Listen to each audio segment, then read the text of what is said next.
بسم الله الرحمن الرحيم الحمد لله والصلاة والسلام على رسول الله صلى الله عليه وآله وصحبه وسلم.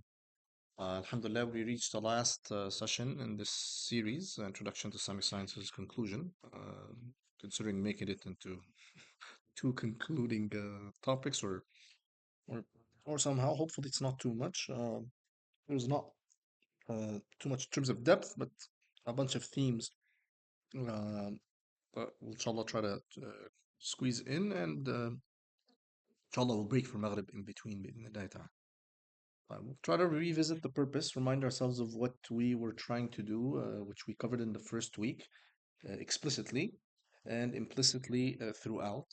I'm gonna suggest some shifts in our paradigm that we hopefully, if we don't have, we should have by now, or if we have, we should be firm on them, inshallah. And remember that, well, since we've been talking about knowledge, knowledge is not attained except with certain conditions and manners. We talked about some themes or some values related to knowledge in the beginning of the series. So we'll try to add some manners and conditions to them. And then finally, some suggestions. It was going to be too optimistic to actually suggest actual books in the various ulum, but I'm going to maybe just suggest certain kind of like key points. Going, good going.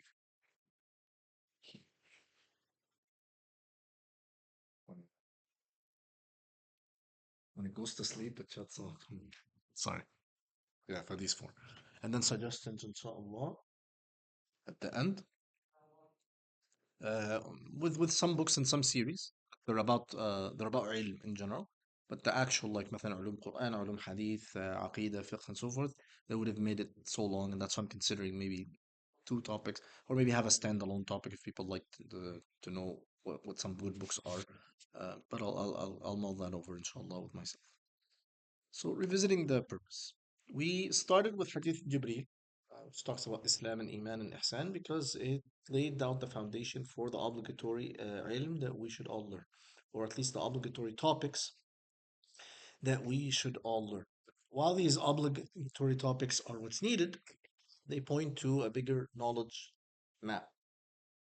Aqaid, fiqh, and tazkiyah are part of the Sharia sciences. Well, the Sharia sciences aren't the only sciences. So or these topics are not the only Sharia sciences. So that makes one takes a step back and see a knowledge map, sees what are the other subjects, and what are the other Sharia subjects, and like that appreciates ilm at a bigger picture and how all relates together. We said masalan that we want to understand the bigger picture, that we want to see what the bigger picture is before the details of the actual review, right? To get an overview of the subjects, and if we did study this before, to consolidate and reflect and refine hopefully our understanding, and to understand what the Islamic sciences are in general, what they do if we're not already acquainted with that. We asked certain questions together. Why do people learn and so forth? So I'm I'm hoping that we can reflect on that. Like, why are we learning? Right? Are we fulfilling the human need for learning and the Shara'i obligation to learn certain subjects or not? Are we working towards that and encouraging others to do that? That's what we should be doing. Reminding ourselves that knowledge is worship, that some knowledge is mandatory to learn, that this knowledge helps us attain reverence and nearness of Allah subhanahu wa ta'ala, and to attain the many virtues of learning. So it's not just I'm not just a well organized database of information. That's good. That's obviously not the optimum. So, uh, in terms of understanding, have we understood how the scholarly tradition developed? Now, for example, we didn't need grammar in the beginning because people learned Arabic by practice. Then the need for grammar arose. Why certain subjects are classified in a certain way. What would be the most important subjects within these subjects, even if I want to learn further. So, okay, I learned my Fard al-Ain. But what from Fard al-Kifaya should I start with? Well, hopefully a series like this would highlight at least some possible ideas. Or even how, مثلا, okay, how, if I'm imagining masajid and they're offering classes, what would be the difference between a class offered for basic Muslims or a class offered for students of knowledge and deen, and a class offered for scholars and specialists? Might be the same subject like fiqh. So understanding the knowledge map, the ulum, the necessary from them, the optimal from them, and so forth helps that. Let's move now to some shifts that I propose. I heard this from some mashayikh that ultimately the al-ulum in, they form or help the Muslim form their own paradigm of the world, even if they explicitly don't do that, right? So in the big questions of life, they answer that. Ilm al-aqaid answers that clearly. The message of the Quran answers this clearly. Who am I? Why did I hear? Why am I here? How did I get here? Where am I going? What's the purpose of life? And what's really scary that the ulama, various ulama, from them Sheikh al-Buti gives this example, one of his books, actually about this subject, precisely. He wrote a book about this subject, precisely.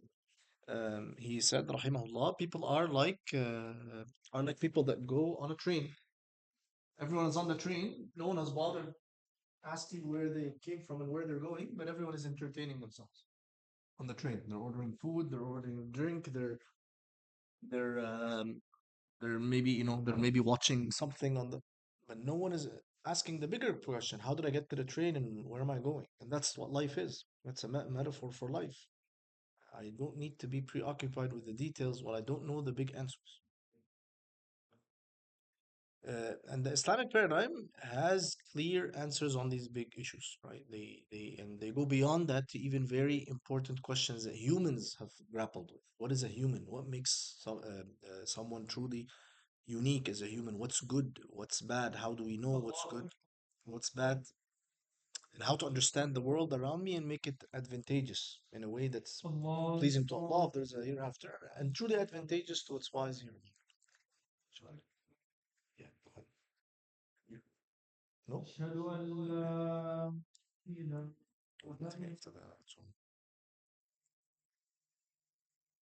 أشهد أن لا إله أشهد أن لا إله إلا الله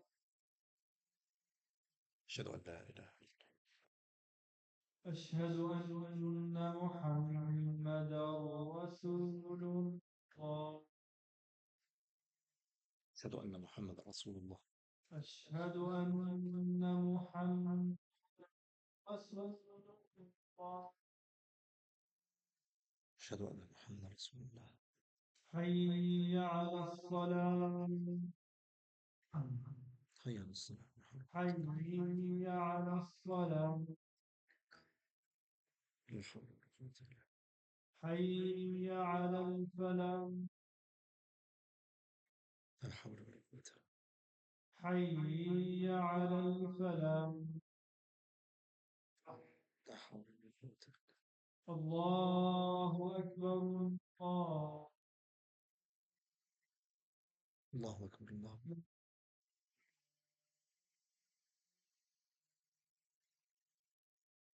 لا إله إلا الله هذه الدعوة التامة والصلاة القائمة آتي محمد رسول.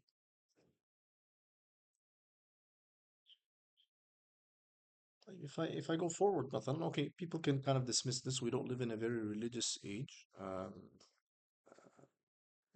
Pe- people might have a very reduced idea of what's the purpose of life, or no purpose, or I make the purpose.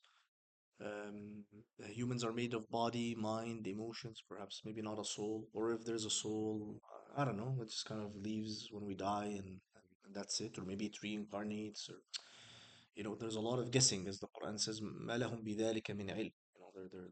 They don't have uh, clear knowledge about this that is really congruent with the actual reality of things, right? Maybe that perhaps a human is born with the original sins, or no, there's no topic of sin. Aslan, human has no sins. The opposite, reaction to that. There's no such thing as the truth. Everything is relative, which is itself is a statement of truth. We're claiming that that's a truth. That the world is based on conflict and strength. That's a big theory in politics and in psychology. The conflict theory, postmodern conflict theory.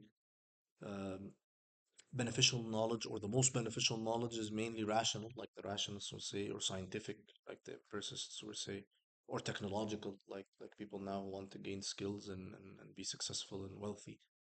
And religious trends were something historical. We can understand it, when humans needed it.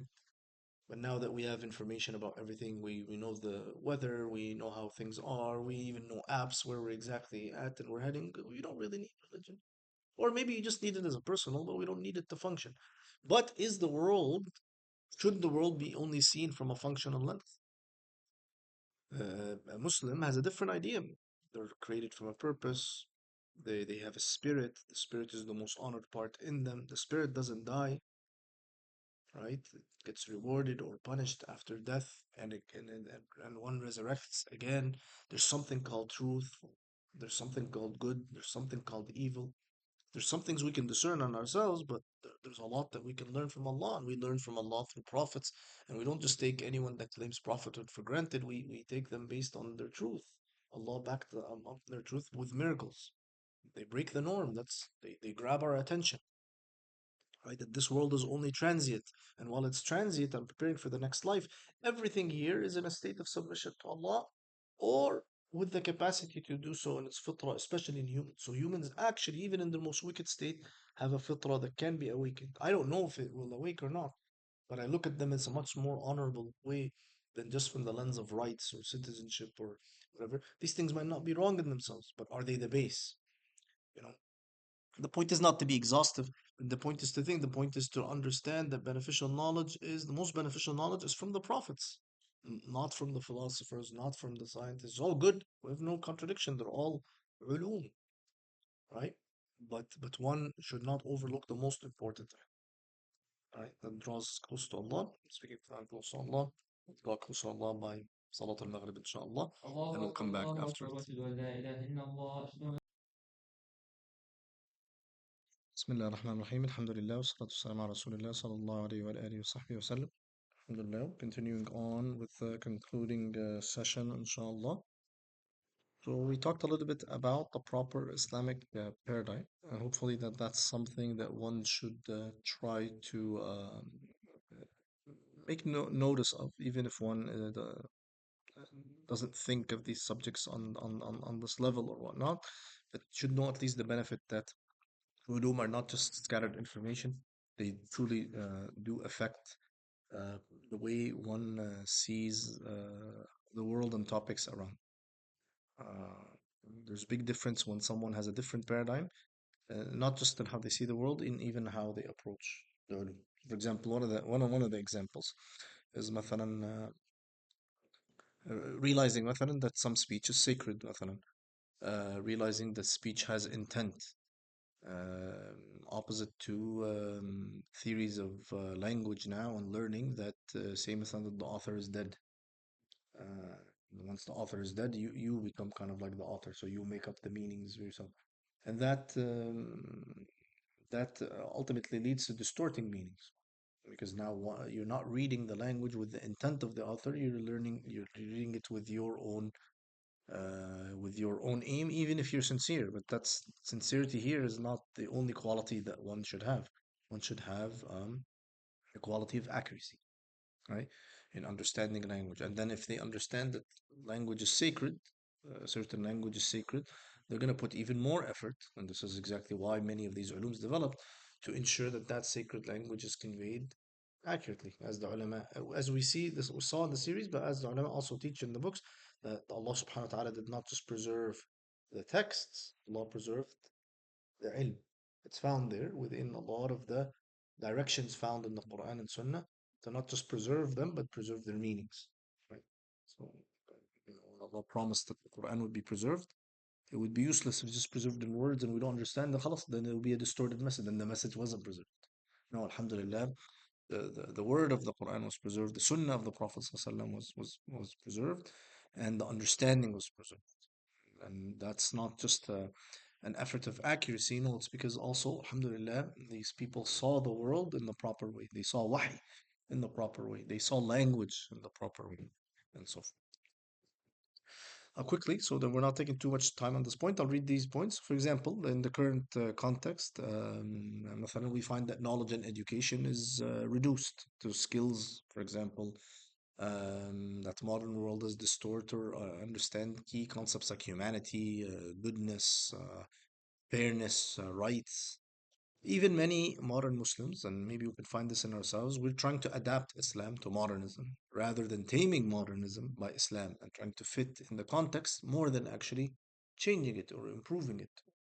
كنتم خير أمة أخرجت للناس. You're the greatest of people that was brought out to humanity. Why were we brought out to humanity? Because we're conveying the message of the messengers. We need to approach knowledge as a pursuit of truth, wisdom, tawfiq from Allah subhanahu wa ta'ala, so that we step back and we don't seek knowledge in a scattered, unrooted, or shallow way. And hopefully make pious, informed Muslims who focus on their hearts and serve their families and serve their communities, and make or encourage people uh,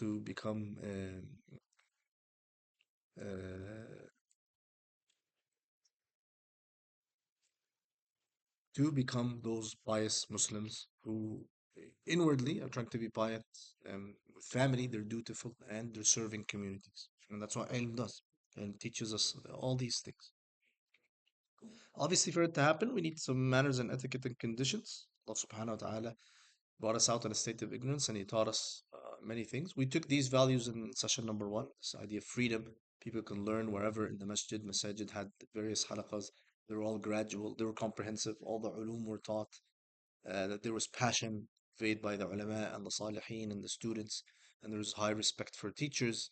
And the masjid was a main centralized area in the topic of knowledge. So we should remind ourselves of that. Imam al-Shafi'i, it's mentioned that it's said that he said these lines: أخي لن تنال العلم إلا بستة سأنبيك عنها ببيان ذكاء وحرص واجتهاد وبلغة وصحبة أستاذ وطول زمان. You won't gain knowledge except through six things. I will state them clear to you: intelligence, care, effort, money. Obviously, one is not needed or being occupied with just making ends meet, and accompanying a scholar, and long time. So one gives knowledge time, gives it, tries to understand, puts care, puts effort, tries to ensure that they have,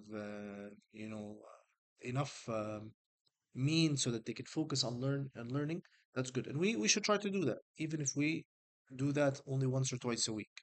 If we embody these qualities, 1 in 5 years, of always trying to dedicate time once a week or twice a week to study, making sure that they can dedicate those times. So these times need some kind of organization, coordination. There's some learning, there's some reviewing, there's whatever. People are doing this as a family, or people do this individuals or teams or friends or communities of learning, or through like an institute or program like the IDA. One can go, alhamdulillah, and we can cover good ground. But there are other akhlaq that the point of is not to look at all of them. That's a subject in itself, like the manners of knowledge. But topics like or akhlaq like modesty, humility, right?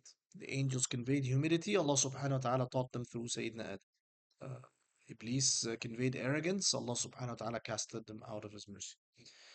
Fearing Allah subhanahu wa ta'ala, realizing that learning is from Him. Rahman, allama al-Quran, khalaqa al-insan. Right? Allah is the one who really teaches. So, we take the effort, but Allah is the one that is the creator of all good that happens. It's not us. We should be consistent. We should try to be in good environments that have helpful colleagues, people with good akhlaq. They're not arguing, not backbiting. That does not fulfill the purpose of ilm. People who would motivate us to have a spirit of eagerness and embody good akhlaq, like leniency and nobility and generosity, fairness. Why? Because we gotta seek knowledge truthfully and objectively. We're looking for the truth, and we're not just doing it to grow our egos. No, we're referencing it back. So when we learn something, we say, this hadith is sahih. Why? Because it's in Bukhari and Muslim. Your hadiths that we are benefiting them. Where are they from? They're from Riyadh al-Salihin. Who I'm referencing. My sheikh taught me this. My grandfather taught me that. This is a point I learned from Imam so and so. This is a point that teacher so and so conveyed as a summary of Imam. Anyone that references rather than trying to kind of look like they're the one who knows it all, are the ones that have barakah. That's why the barakah, we see this barakah in the people of the Quran, people of hadith, people of fiqh, people of aqaid. Why? Because they're always referencing. Right? They reference what they learn. Allah kept their names and knowledge alive to them.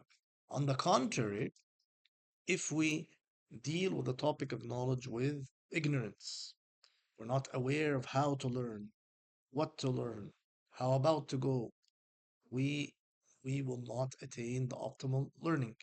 We might not even aware that we should learn this subject or learn it in this way. So we won't learn. Ignorance in itself can be a barrier for seeking knowledge. Awareness makes one know what to seek. It's like medicine. If I don't know I'm sick, I'm not going to go to the doctor. And if I don't know I'm ignorant, I'm not going to learn. So compound ignorance is a big problem.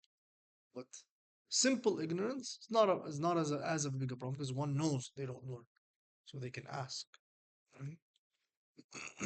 Or absurdity. One doesn't learn in a proper way, beginner, intermediate, and so forth, taking steps, trying to learn tafsir before they learn Arabic doesn't make sense. Trying to learn usul al-fiqh and they don't know fiqh doesn't make sense. Things like that. Uh, Having preconceived notions, it's a waste of time. Well, you'll never learn. Hearing lessons from some mashayikh that if you approach certain ulum that they are limited in benefit, you won't seek them. Or you won't seek them with your heart in them.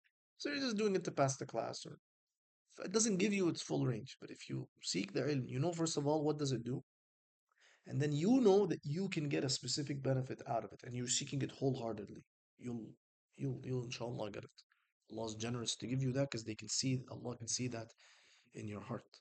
Right? You're gonna put the effort, you're gonna review, you're gonna look and focus on the area that you want to know now. And maybe later there'll be a different milestone.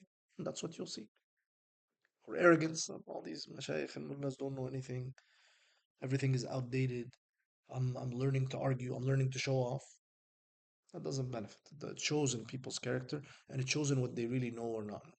These people will show up when there's spotlight, and when there's no spotlight, they don't show up.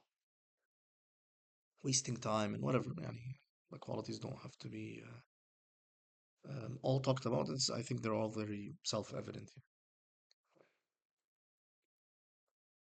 Okay. The one point that I like to remind is blameworthy shyness. Shyness is a good quality, but it has a praiseworthy and a blameworthy side.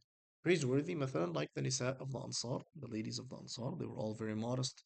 These are the ladies that were described as soon as the ayah of hijab came down. They all, asked for clothing or ripped clothing and obeyed Allah subhanahu wa ta'ala in clothing.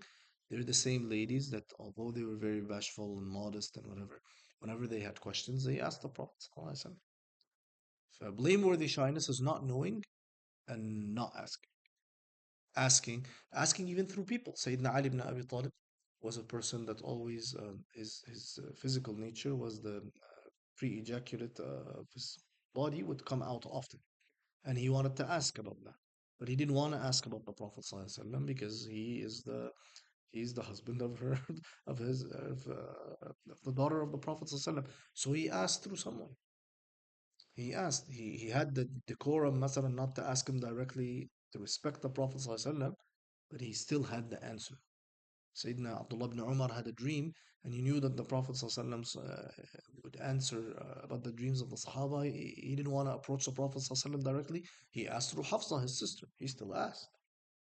And he got the famous praise, نعم العبد نعم الرجل عبد الله لو كان يقوم من الليل. What a great man Abdullah is if he were to pray at night. That's how the Prophet ﷺ answered about his dream. So he ever since he heard that, he took night prayer, as his servant said, until he was an old age. He would still get up and pray at night, never left it. Radiallahu anhu arda. And that's how the Sahaba were, radiallahu anhu. In fact, we learn a lot through their questions that were documented. Like, finally, suggestions. Suggestions in the topic of knowledge, and some study suggestions, and what's next for this class, being that this is the final session, inshallah. In terms of knowledge, I suggest a couple of things. That one focuses on the topic of knowledge itself, the manners of knowledge, and the topic of knowledge either from books or from series about it. So, for example, books on knowledge, there's a lot in the library, but one very good one is the chapter of knowledge from Ihya Ulumuddin. The section on knowledge, which is the first one in his quarter about worship, is very, very good because it has the manners of the student and the manners of the teacher and the signs of um, uh, the scholars that seek the hereafter, some of the main subjects. You can see Imam al Ghazali's categorization of ulum, uh, and he discusses other things as well. That's a very good, or something like that. Any alim that gave the topic of knowledge time. So there's other imams in history, like in Imam Ibn Abd al-Barr, Imam Ibn al-Qayyim, um, various ulama that either wrote about knowledge extensively or in a section of their book, or the books that have virtues and they'll have a section on knowledge, like Riyadh al-Salihin. Others. There's a book called Knowledge Triumphant, and for the second time in a row, I forgot to bring the author, but he talks about um, the primacy of knowledge in Islamic civilization history. Okay, so if one wants to take a kind of like a reflective or maybe commentary on the topic, maybe one can read that. If one wants a book about actually the subject that we took, uh, Ustad Verstein, if I'm pronouncing his last name correctly, has wrote about this and taught about this. He translated a text, I think, from the classical text that goes into the 10 main principles of all the ulum. He has it out in English and he has taught that book as well. So if one wants to just look up the book or look up for his classes, one can benefit with it. Books on the manners of knowledge, also there's a lot. Imam al-Nawawi's Introduction to Al-Majmu', his book in fiqh, has an excellent section on knowledge. Imam Badruddin ibn Jama'a has a book on knowledge. Imam al-Zarnuji, translated as, I think, Manners of the Student in English. His book is very well known and read. And these books take the slides on akhlaq and they expand them, whether through stories versus hadith, tips, pointers. It's very nice. One should do both. One should understand ilm, but one should also embody the akhlaq. As for lecture series, Sheikh Faraz Rabbani, if you look, kind of hard to search, it doesn't come up right away, but through his YouTube channel on Seeker's Guidance, I think, yeah, he has the Path of Seeking Knowledge 3 videos. They're very good because he does actually give titles of the subjects. And he might not cover all the points that we cover. Maybe he probably covered it in other things with the student, but he covers actual levels of مثلا ilm al-hadith, ilm al-aqaid, and so forth. What would this book do? What would that book do? What would you shoot for at this level? And when you go up to a higher level, what you shoot for, and so forth. Sheikh Yusuf, who I studied this subject with, has his own series on Introduction to Islamic Sciences. One can find it in his page, Al-Majlis Windsor, when he was Imam at Windsor. He lumped in teaching Fard al-Ain from a Shafi'i text called the Risala al-Jami'ah with Introduction to Islamic Sciences before it. So he talks about the ulum and he ensures that people understand what Fard al-Ain is, and then he follows it up with Fard al-Ain. But he talks about the ulum and he masterfully talks about the ulum, and he's one that actually learned the ulum, not just talking as a fan of them. He's someone who teaches the ulum, so he talks from experience. Like, as for just general suggestions for level, I broke up into this, and this would be the close, inshallah. مثلا the beginner, or one that wants to know the basics, or someone is beyond that, is either a student or a prospective student, and then finally, someone who's a serious student. They're already on the path of learning. So what would I tell the first person? The first thing you need to do is learn your Fard al-Ain. Because I've hammered that. That's the most important thing. Don't study anything else. Or if you're studying other things, this needs to be mastered. Know it well, right? Know it, learn it. Know Allah and His Messenger. If you have more time, learn about Allah's names. Learn about the Prophet ﷺ seerah. Learn about his qualities. Learn to recite the Quran, especially Al-Fatiha, right? Have a good translation or tafsir in your library so that if you read the Quran, you would at least know what the main themes are. Like مثلا Dr. Mustafa Khattab's translation. Riyadh al-Salihin and Basics of Tazkiyah. Even if you did Fard al-Ain, is good. Riyadh al-Salihin is a Mubarak book, covers all of Islam in the form of qualities. And Basics of Tazkiyah, any good basic book on Islamic spirituality should be something that this person does because we all need it, right? Going back to it several times and so forth.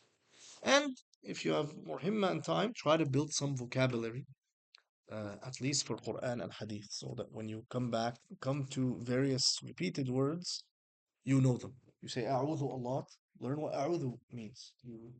Words like Hamd, Shukr, Mu'min, Muslim, Jannah, you know, you one can uh, build things like that.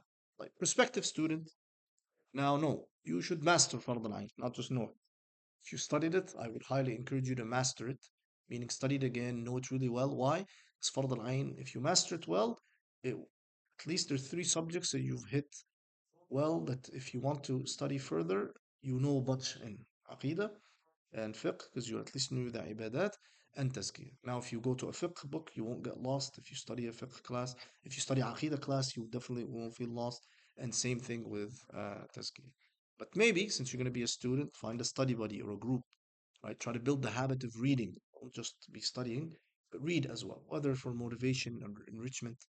And try to study a primer in every subject. If you've covered Fard al-Ain and you know it well, try to study a primer in every subject, right? So, علوم القرآن, علوم الحديث, علوم الآلة, right? All the different breakups, at least a primer. And focus on Arabic. Because if you want to one day become a serious student, the Arabic will help you your in your studies. ماشي. Serious students, they need to master the primers, or at least work towards mastery. Okay, they're not just building the habit; they should be regular readers. They should actually be have not just have people that motivate them. No, now they should be in a systematic environment of learning. They're learning in a specific institute. They're learning in a specific program. They're enrolled with certain teachers.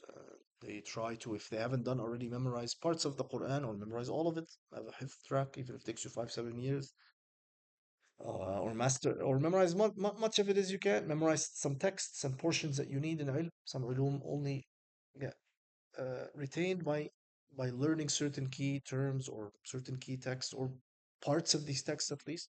Yeah, go ahead, do that, and in all that journey, try to assess and adapt based on Shara'i priorities and Shara'i benefits, right? Well, usually, teachers will direct you along with a lot of dua and istikhara. You'll be able to um, know how to go forward and back in various things. Wallahu a'lam. What one can one do from here? Hopefully, they can look out for the upcoming classes that are um, going to be offered, inshallah. I think there will be classes on biographies, Islamic spirituality, some fiqh. I can't remember if it's going to be in Arabic or English. I can't remember all the subjects. I think tafsir. Um, but there are various classes in the IDA and possibly other classes in the masajid. One should, if they're willing, if they want to study, they can look at those. In terms of this class, this will mean the end of it, but inshallah, there will be an assignment, I think, for a month or a month and a bit. It will be open, just some questions to answer. They're easy. If one attended the session, they'll be able to answer right away, even from memory, and answer them, inshallah. And I'll have a post-class survey just to see if it was beneficial or not. Uh, and next term, I'm not teaching something through the IDA, but I'm helping facilitate a class for the MSA. But hopefully, if Allah gives me life and time, inshallah, in winter, I'll swing back and maybe offer something, inshallah. Uh, yes. Uh, with Al Abd al I know, but are they doing something themselves, like with the fall, people are swinging back, they have something going on? I'm not sure. The person that's maybe is Amma Ahmed. I don't think so, no. I at the initial glance in the IDA classes that I saw, it seems that they're all happening at the wellness. But some, I think now that I think you can look out for information for a website. I think they'll be using a website so one can access it if they're unable to physically go. So if they enroll as a student. Oh, okay. I don't, that might be a non-IDA. No, no, no. So I think the one that you might look for example, for this game might be, I think, بداية الهداية for Sheikh Abdul Fattah. So I think that might be recorded or at least possibly even live streamed. So check the website. I think should be there. At least I'm sure someone will direct you on it. Find that. طيب. And with this we close inshallah. Unless you have any other comments or questions. So look out for that, inshallah. The assignment will be put up soon, inshallah, and any of the material from before. And that's it. I hope it was beneficial. And Jazakumullah khair. Thank you for your attendance and your engagement. وصلى الله على سيدنا محمد وعلى آله وصحبه وسلم والحمد لله رب العالمين.